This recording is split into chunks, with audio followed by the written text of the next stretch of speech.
Welcome, welcome, welcome. We got a new look. I've got a new look. I got the Clancy's Curse outfit on. Welcome to the Music Box episode 3. And this is a very special one because, one, this is about my new album, and second, I have a special guest, which is my sister, Haley Carden. And so it's just gonna how it's gonna go as per usual, like five topics, five break songs, and everything like that. But the main topic here is I'm gonna talk about my album, Alert Grooves, in which I released on the 29th of January, and I've been yearning to talk about it for a bit. So yeah. So here's how it's gonna work for the first topic. I'm gonna start with talking about the theme, and then I'm gonna talk about each track and like fun facts and whatnot, and like what they're all about and like what they're inspired by and everything. And then my favorite and least favorite tracks, which I might mix in with the tracks that I talk about. Each track, I mean, that I talk about. So let's begin with the opening track and the second track, which is "Feels" in "Summertime." So first of all, "Feels" is an intro track. I'm gonna call it an intro track because it's like the opening track. It's not really that long compared to all the other ones that I have in the album. But so yeah, "Feels" and "Summertime" both use the same chords. Like they use the same chord progression, and they all start with that. And so "Summertime" was originally a demo that I made in 2023 because I initially was gonna release it on my previous one before I made Color Contradiction, which is just my first and last name, which is just Rocco Carden. But because I didn't think it would fit with it, I just shelved it and just reused it until now, which was going to be a remake, which is um um anyways. And so yeah, and so I've talked about "Summertime" like in the first episode, in which, if you don't know what "Summertime" is about, it's basically about a person falling in love with another person and asking and confessing to them, saying that, "Hey, I like you. Want to go on a date?" Basically, and so the other person accepts it, and then just when and then the story goes on from there. I might continue off of that. I might continue off of that. Just like do like a 3 song like story, like have like in the middle of it like a maybe like just a the date, and then at the end like maybe a breakup or something. I'm not sure. I'm still thinking about it, but so "Feels" was gonna be a was gonna sound a bit different from what it sounds like now. Like it was gonna have in the original version, it was gonna have near halfway. It was just gonna be a guitar sounding chord progression, but because I didn't think it would work, I decided, hey, I'm gonna remake this, and then I just remade it from there. Um, so moving on from there, let's talk about "Time," which is the third track, in which I and so I it originally had lyrics that all the lyrics written down. I finished them. It's just the fact is I didn't think they were like mediocre. They were corny. So I just scrapped it entirely, and I thought the instrumental still sounded good, so I kept it as an instrumental. Um, but I also got I took inspiration from the 2000 zero dance slash trance genre in general, because initially it came from, I think, DJ Kajin is what his name is called. It was from "Take My Hand" by DJ Kajin, and I liked it, and I decided to make a track inspired by that, and it just went from there. Um, Next we move to "Fulcrum," which is a song. I would say it's a song that was completely different from all the other tracks on the album because it was inspired by the what you'd hear in 90s track that you would hear in like an original PlayStation 1 or PlayStation 2 or Nintendo 64 track, and it was inspired by that. And this was, I believe it was the first song, no, second song actually, that was recorded in 2023, and it was originally gonna be a bonus track on Fabatui, and I'll talk about that album later. And the reason is because it was too long. It just never seen the light of day on that album. But I actually did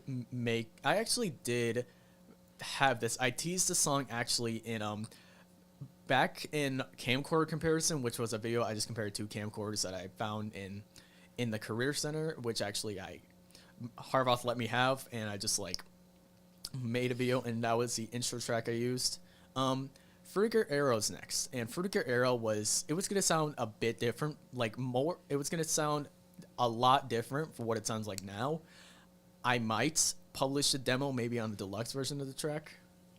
And the reason why it's called Fruitiger Arrow was because the theme around it is that there's this guy that goes into an abandoned place that he's been to a lot, in which it takes place in a dystopian setting, and he found, and one of the lyrics is, the trees that were once here are now gone, and I decided to call it Fruitiger Arrow because Fruitiger Arrow is an aesthetic that revolves around nature and like glossy textures and such, but so I decided to include that because it's relating to that.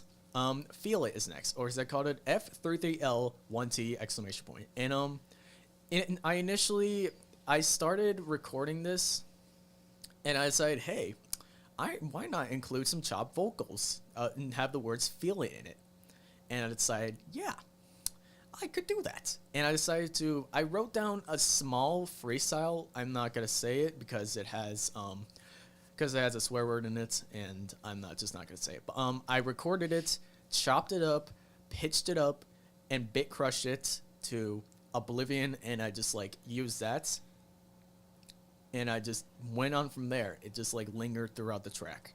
And let's talk about the final two tracks, Nourishment and Dreams. So Nourishment, I'm just gonna say Feels, Summertime, Fulcrum, and Nourishment were all gonna be songs that was gonna be on my Rocco Carden alias, but I decided they would never fit on that because of how like different they sound compared to all my other albums that are released. So I decided to put them aside until using them in the now Color Contradiction. And Nourishment was originally gonna have lyrics as well, but I couldn't think of all the lyrics. I couldn't think of lyrics that could fit that. So I just scrapped that entirely, but I kept the instrumental because it sounded really good, and I just made it slightly shorter because there was a bit longer of a instrumental, but I just like cut part of it because I don't think it would really make sense to include the full thing. And so finally, Dreams. Dreams, it was originally not going to be on Lyric Grooves. It was originally just going to be an unreleased track. I was never going to release until like probably in the further future for like a 5th anniversary edition or something like that. I'm playing ahead a lot. But I had some other tracks as well that I was going to include on the album. But because I couldn't think of any of the lyrics, I just scrapped the instrumentals entirely. And I just like, and I decided, hey, might as well include Dreams. I have not really many tracks to include, so I added that as an outro track, and that's also considered to be the outro track as well. So now let's talk about my favorite and least favorite tracks off the album itself, because the creator probably had, because almost every album creator has a favorite track off their song, either the story or how they made it or how much fun they had with it. But yeah, so let's start with the favorites. So I have 3 actually. I have a lot more. Almost all of them are my favorites, but I just picked 3 because why not? First is Feels, because it's the intro track for it, and because I like the way it sounded. And it was I had fun making that as well, because initially I took the intro chords off of the original version of Summertime. I just like looped it, and I was playing around with it because I've used FL Studio to make my songs, and I put it in the sampler because that's like what I have to put it into, and I click, because when you click it doesn't have like a play button thing. You have to click on the wave track itself and it plays it. I clicked it twice on accident, and I liked how it sounded because it was delayed a bit. So I decided, might as well make that like how it sounds. And I did 3 more two more versions of that. I did left and right. I panned it either to the left or to the right, and I just delayed each channel itself, and I just pitched it down as well, and then I just like, boom, boom, boom. I just did it how it sounds now, and I think I did really good with the ambient track I made for the intro. And so next is Fruitiger Arrow. I liked what I did for the story. That was my first track in which was actually had a story in it, and I think I did pretty good on it. I did really nice on it. And the the way I put it out there, I did super good on it in my opinion. Like I one of my favorites on the track that I made myself, and the collaboration that I did with my buddy Sandy Weechi made it a whole like 10 times better. And the pacing itself, even if it's slow, I think it was a good like pacing because it felt like it's like a small little movie without like any like footage or anything like that. Just like the like you can hear what it sounds like, I guess, per se. And this also goes for Feel It, which is my third favorite track off the album, in which it's something that I'd hear while like a battle happens. Like it's something that you'd hear in like a cinematic movie and such, like when it happens when the final fight happens. And yeah, and I based off Feel It off of a remix of Manami's theme from 2014, which was a Stereo Jackers versus Mark Love Rush remix of it. And I really liked how it was like it was its main inspiration for Feel It, and I think I shot it out there. I think like I was really I really had fun with these tracks. They were this is probably one of the funnest album I've made for Color Contradiction, in which is also the debut. Last but not least, let's talk about my least favorite track off the album, which is Time. Because I mean, I wouldn't say it's the worst track off the album. It's my least favorite, of course, but because Time sort of felt like it was a bit rushed in a way because initially I just didn't like the lyrics. I didn't even rewrite any of it. I just decided, screw it, put it on there, and just like boom. And it was just a basic Eurodance track I would make when you're just starting out to like learn how to make that type of genre, because the bass line is because the bass line, it's called the Dota bass, I guess, because that's what you hear in like most bass hunter tracks, and it's just like the chord production progression itself. It's like it's kind of like basic in a way, I guess if you could say, and it's just like that. And initially, I'm actually gonna say that Time was initially gonna be a song about like missing the past and missing how like you're missing friends, I guess, per se. I don't really remember much because it's been a while since I composed that track and I wrote those lyrics.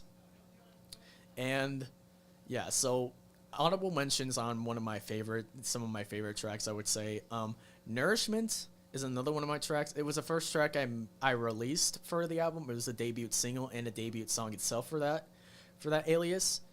And it initially, I it was it's like I can call it, and it fits in like the hyper pop genre. It's like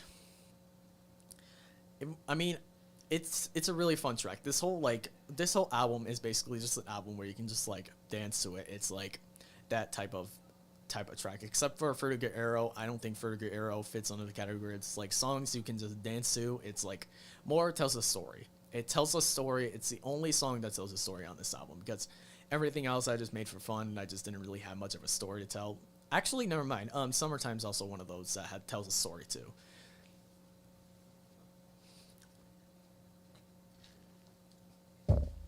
Yum. Anyways, so we're gonna move to the final track off the album, which is Dreams by me, aka Color Contradiction. So let's go to that.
Anyways, welcome back. So let's talk physical media because I might do this for a segment in the future, more in depth on more of like physical media, like on the most like well-known ones and maybe an obscure one, but maybe in the future. I'm still thinking about it. But anyways, let's start with mini discs. So mini discs is one of those obscure medias that like no one has heard about at all because it's like it only happened in the 90s and like it never got like really popular. And I actually got some mini discs on the desk right here. I don't think the camera will zoom in because it's only one shot. But so so mini discs basically, as the title is, it's like it's a small like CD disc thing. Uh, so I don't have a player for this. There are mini disc players, but because they're super expensive, I feel like I would get one like maybe whenever I get a job. But that'll probably happen after I'm done with school. So mini discs are actually only rewritable media. That's an actual disc because CDs and DVDs don't do that. Only mini discs do, unless you get a pardon, and it's the only one that you can like do it because once you put stuff on a CD or DVD, it's like a rewritable CD or a no wait actually a CD that you can burn or a DVD that you can burn via a CD burner. It's there forever. You can't like remove it or anything like that. Like you have to get like a new disc if you actually put like a wrong audio file or anything like that. But so and mini discs can do that. Like, but the thing is, it has to be like specific. What you have to like, if you want to get a recordable mini disc, because all mini discs are recordable. It's the only format that doesn't have anything like pre-written by like a certain company or anything like that. I believe so. I'm not really certain, to be honest, but so yeah, and mini discs, it's fully customizable. Like you can like, there's a lot of like colors that you can do for mini discs, in which I have a colored one, like a green one. I think that's green, or unless it's blue, I'm not sure. But like you could get like red, blue, yellow, orange, green, and like clear, which is the uh like this one, and then which is I showed this before, which is also the I think this is green. I'm not sure. It's really weird with the colors that come out with it. But yeah, I have both of them, like different versions you can get. You can even get like 1 GB ones, which cost a lot of money, which is really weird. I don't know, but yeah, and you can get like, but and the mini disc players as well are like really expensive. Like NetMD, like for whatever reason, you have to go on the, if you want to import files on from your computer onto a mini disc, you have to go to a certain website called hold on, I have it saved on my computer, like on there. It's called Web Mini Disc Pro, which you have to, for whatever reason, you have to get a specific mini disc player as well called like NetMD, which I find really weird. I don't know why you have to get a specific one, but I'm not in charge of the one creating them. I didn't create them, so but then you can like but once you get a NetMD mini disc player, which is a recordable one, you can then pull up the website, import the files that you want for your mini disc, then put in the mini disc in the player, and then boom, it's imported from there. But yeah, so now let's migrate to CDs and vinyl. So let's start with CDs first of all. So CDs are another form of a disc media, another, I guess I could say, optical media.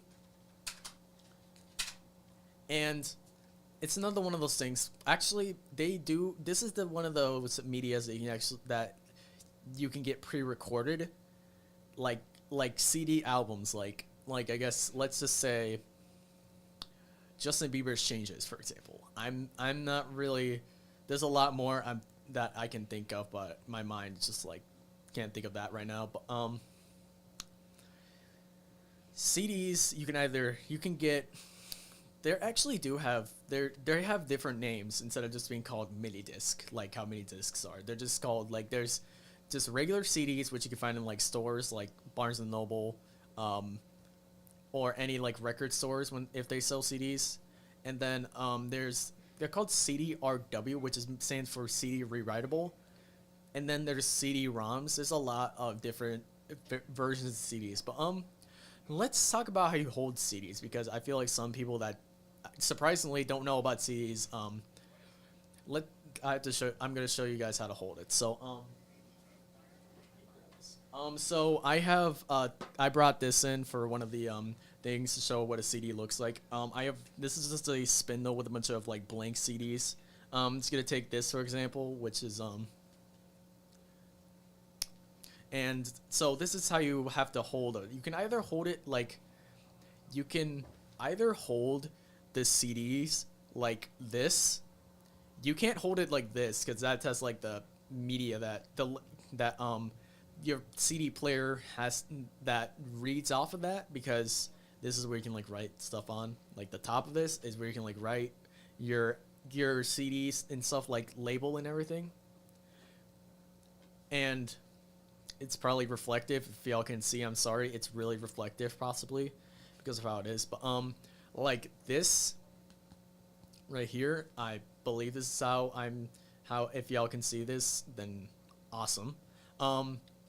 You can put like the label and such, like for example you can put like my mix or your own album if you really want to, and in the back here is where you can like that's the part where it like reads the audio stuff that you put on, like the music you put on there. And then how you hold it, you have to hold it like like this. You can't hold it like this. You can't hold it like how you're holding a burger. You can't hold it like this. It's that'll just smudge it, like there. And you either can hold it like this by the sides, or this. You can hold it like by its whole, I guess. And so yeah, that's how you hold a CD.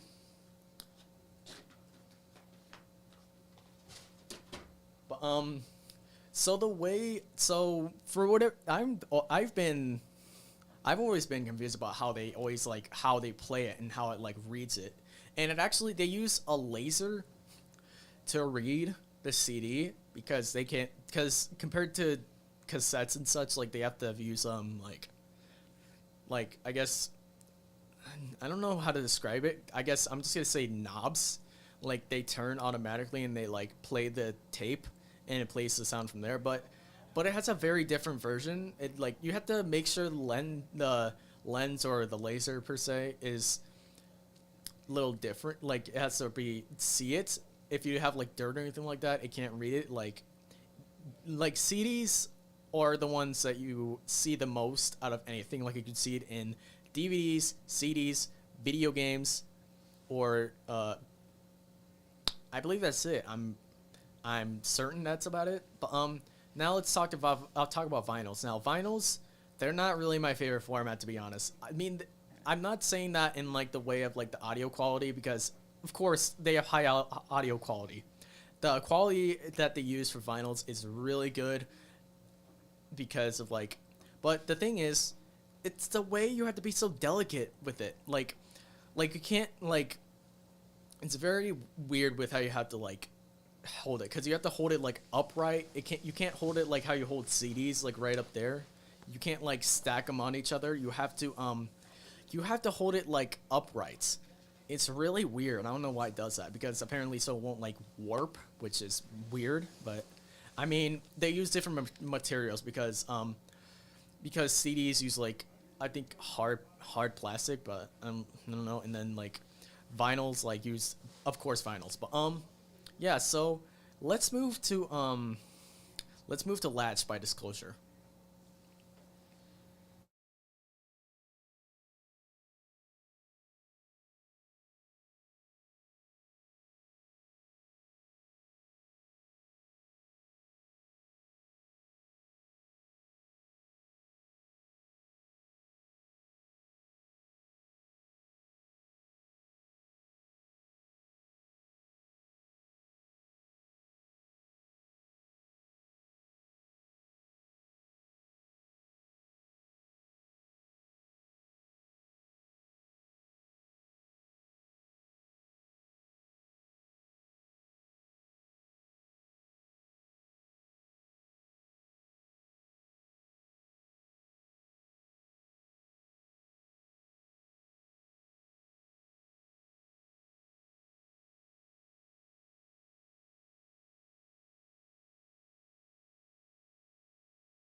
So now that we did physical media, let's talk digital now. So we're doing streaming services now, and with my sister, and yeah. So let's start with iTunes slash Apple Music.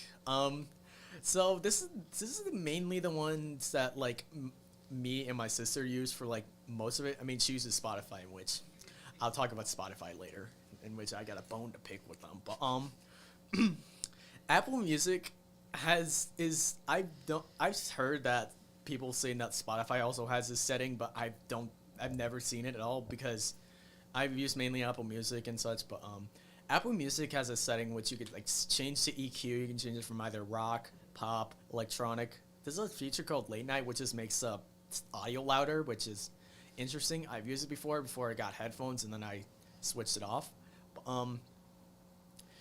Apple Music, I like Apple Music better than Spotify.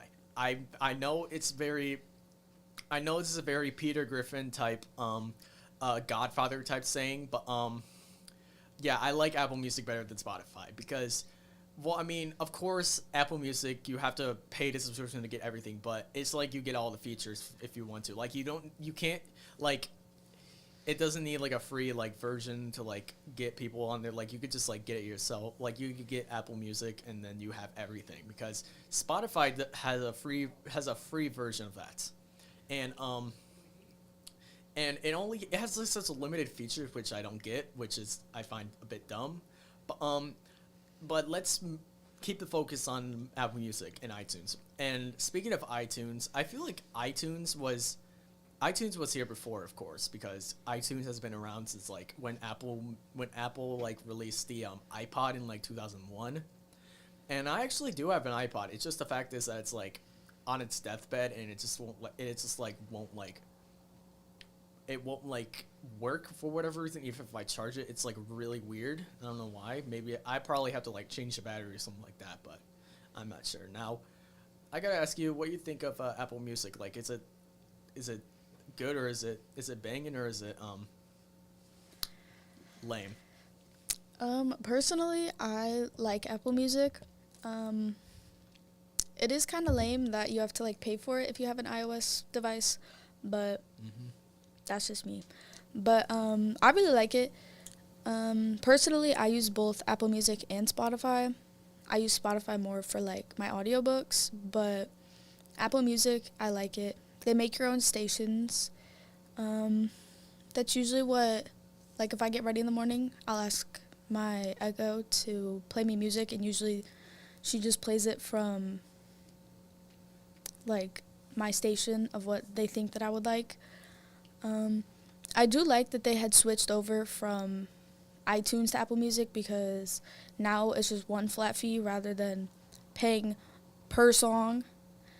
Yeah. But so I'm gonna make fun of my sister here and say that her playlist that she showed me a few minutes ago before I came into this class was a lot like out of here. I mean it's a wide variety.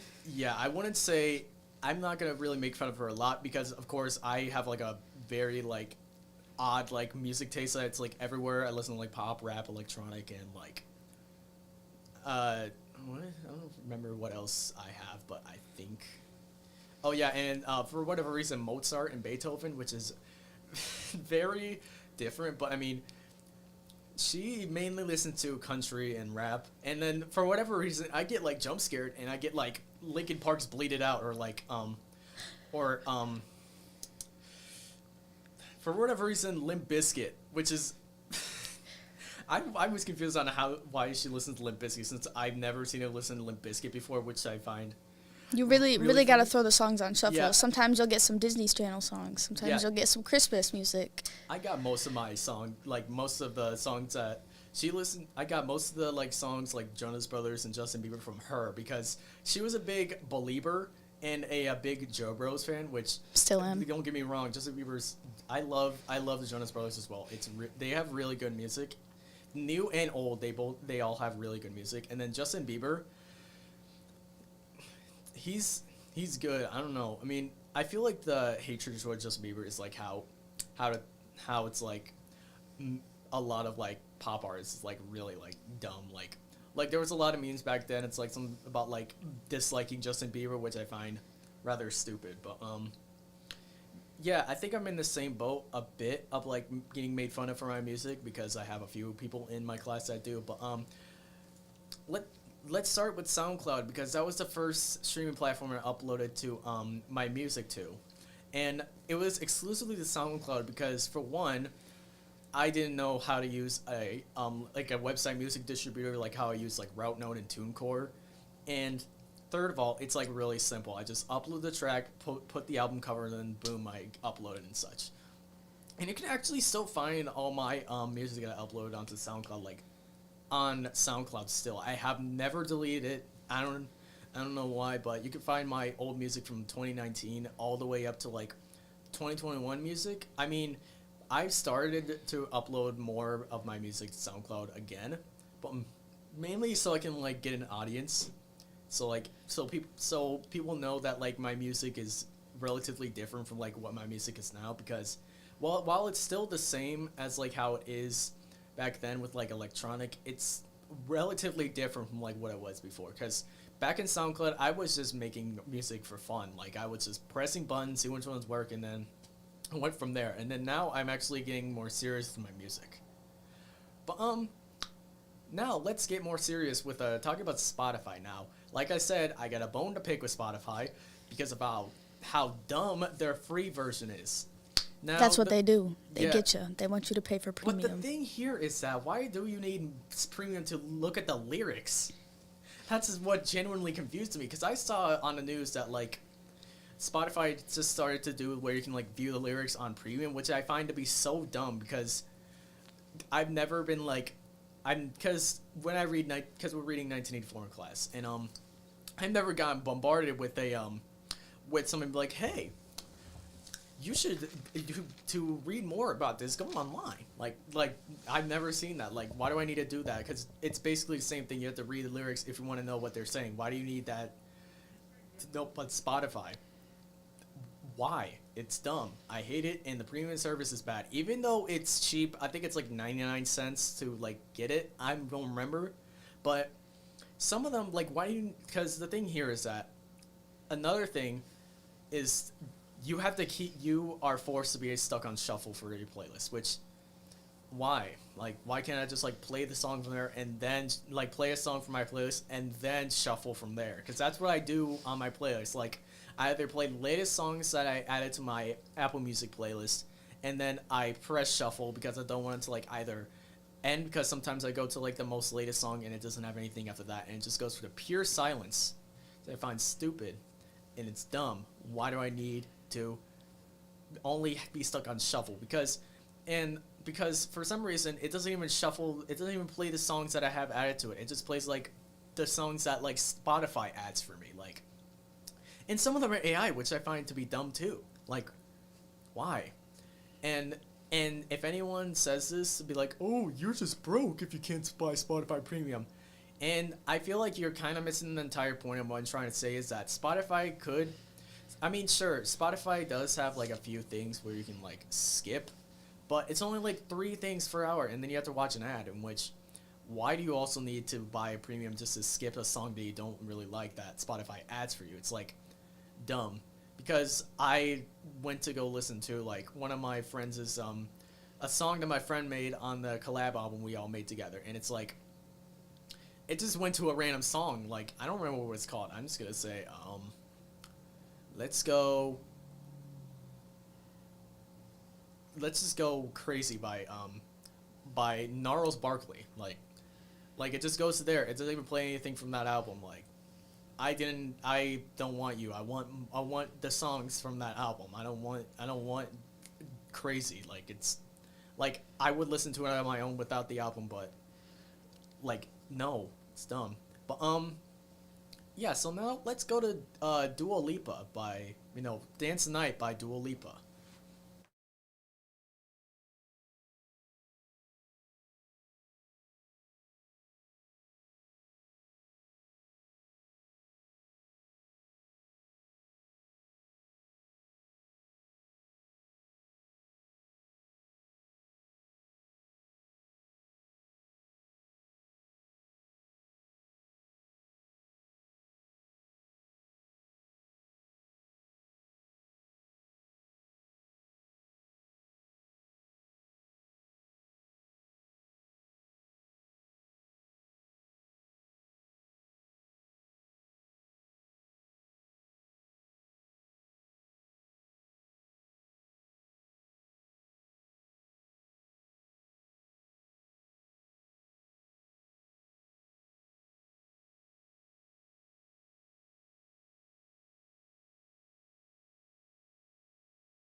So let's finish this show off with. No, wait, never mind. Let's continue with music, video games, and I'm gonna talk about like three of them. I might talk about more in like the future, but let's start with Just Dance. Now, this was a game me and my sister both played when we were like younger, like and such. It was like it's still a lot of fun to play. It's just that the fact is, it just looks more like it's a lot of songs that I don't really know of as of. I mean, I know a few. It's just not the others as I'm not really a big fan of. To be The honest, older ones are the best ones. Huh? The older ones are the best ones. Oh yeah, like Just Dance 4. Shout out. That's the best one. So there's a song on Just Dance 4 that me and my sister both like know like muscle memory to. Mine is like Skrillex's Rock and Roll will take you to the mountain, and hers is a Beauty and a Beat. And I think I'm gonna be honest with you. I've played Rock and Roll will take you to the mountain and all the other songs on Just Dance 4 because it's like it's a lot more. It like gives a lot of like energy to like the songs itself. Like it's more like I guess like it feels like the character itself is like does like moves like it's like they're like a robot, I guess, per se. Like it's more like unique and like and then like the breakdown in the middle is a bit like complex. I don't think I've ever mastered it in like the other parts of it, but yeah. And so Beauty and a Beat is a song that my sister mostly danced to on Just Dance. I'm not gonna lie, when that song comes on, I still do the dances. Yeah. You want to like? I'm not demonstrating. Okay. Not saying that, but like Beauty and a Beat, it's a good song. I like that song. It's produced by Zed, to be honest. Like I'm surprised about, which I didn't know about until like later, in which was actually just shocked when I looked at the credits and it said Zed. I was like, whoa, like oh my god, Zed. And then there's some other Just Dance stories that we had to tell. I told my sister about this. I remember like a while ago when it was like when my dad and his brother were living together. We usually went there, and it was a pretty big house in which I'm actually miss that house a bit. But also the house I used to live in before. But that's a story to tell for another time. But one of them was like one of the songs on there was "I Had the Time of My Life" or one of the Just Dance songs, and it was from like the album from the movie Dirty Dancing from like the 80s or something like that. And I remember, I think one of our family members like there was a part in Just Dance where you have to like pick it's like a duo Just Dance part in which two people have to do the thing, of course. But If you've seen Dirty Dancing, you know what we're talking about, where they like lift them up at the end.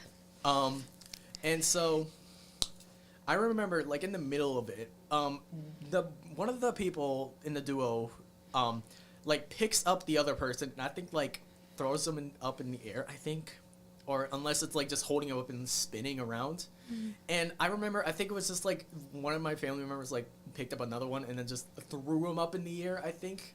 I think it was me and our cousin. Oh, yeah. I think my cousin lifted me up. Yeah, it was, I don't know, it was a really vivid memory. Another one has to be like the two like Halloween themed Just Dance songs, which is This Is Halloween and then Time Warp. That was the one where it was like, I think it was like you, our cousins, and then me. I think it was a group one. Like it was a group Just Dance thing, and it was like it was like a pumpkin for like This Is Halloween. It was like a pumpkin, a witch, I think a skeleton, and then I don't remember the fourth one. That was always like the highlight of my weekends is when all of us would get together and play Just Dance. And then for Christmas every year, our grandma, she would give us like a group gift, and it was always the newest Just Dance. Yeah. And that has always been...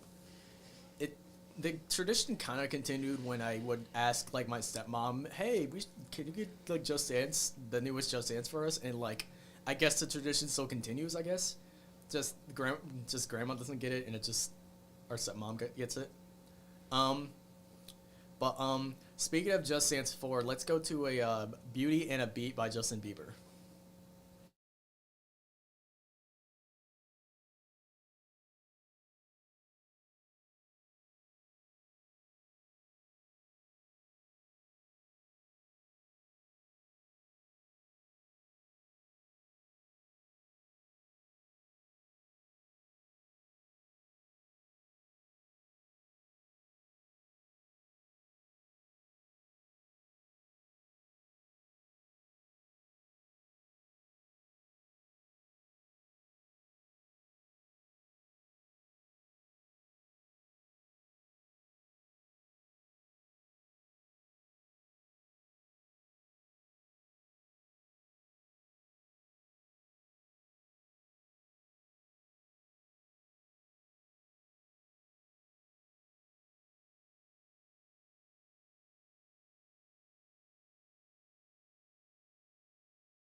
welcome back yet again. So now we can finish this show off with one last subtopic, and it's going to be music collabs, in which I have a few, which is surprising. But so let's start with talking about the albums that I mentioned a few topics ago. It's the Faba Gooby series, in which it was just a little album series that me and my friends did, in which we just made songs for whatever. We didn't really have like a story or anything like that. We just made songs for fun. And I believe I went on like, I actually did like three, Faba Tui, Faba 3, and then We Don't Trust Ourselves. And that was and the last one I said was the only album that was technically a part of the series, but as a different name. And so let's start with Faba Tui. So Faba Tui is an album that we made in 2023. I believe, yeah, 2023, and in which two of our friends, we collect. You have to pick another person to make a song with, and then you had to you have to make a song together. Either someone does the vocals and then someone else does the instrumental, or both of you guys like do an instrumental together. But so it was a mess, I could say. Like, it was a complete and utter mess, I guess, because for one of the people didn't even do vocals for a song of one of my friends, which was because even though they asked and they said yeah, the person was like, oh, I forgot to. Like, you can't just do that. And then the other thing was, some of them were just like belonged on a different type of album. Like, it was just like, it was kind of like, did not fit the theme of what we were looking for. Even though we did not have a theme, it did not fit what we were doing. So my song I did was with Fragadaya, shout out him, was Slender Man in the Sky, in which I believe it's about a guy seeing Slender Man and wanting to like get away from him, per se. Like, he lost his book in the forest and sees Slender Man and wants to like get away from him. And this was actually the first time I used the original version of Summertime in it, like the opening chords. I did the same thing I did as with Feels, in which I delayed it and everything, and I just did all that. And then I pitched it down by only one semitone. The first one was by 2 semitones in the negatives for both of them. And yeah, and then I did some sort of hip hop beat while Frog and I rapped on it. Mine was, and then for Faba 3, where we had to, we were given a prompt by the executive producer, aka EB Productions. Shout out to them. And then we went from there. Mine was instrumental only, which I was kind of upset about, but I mean, it was understandable. I got what I wanted. I mean, I got my prompt and I just did whatever. And my song was Windows Vista Professional SP12 X32 bits. That was the actual song name. And I sampled one of my songs on my 2021 album, Roaring 30s. It was Insecurities. I just sampled like the guitar part. And then I like pitched it down. I chopped it up.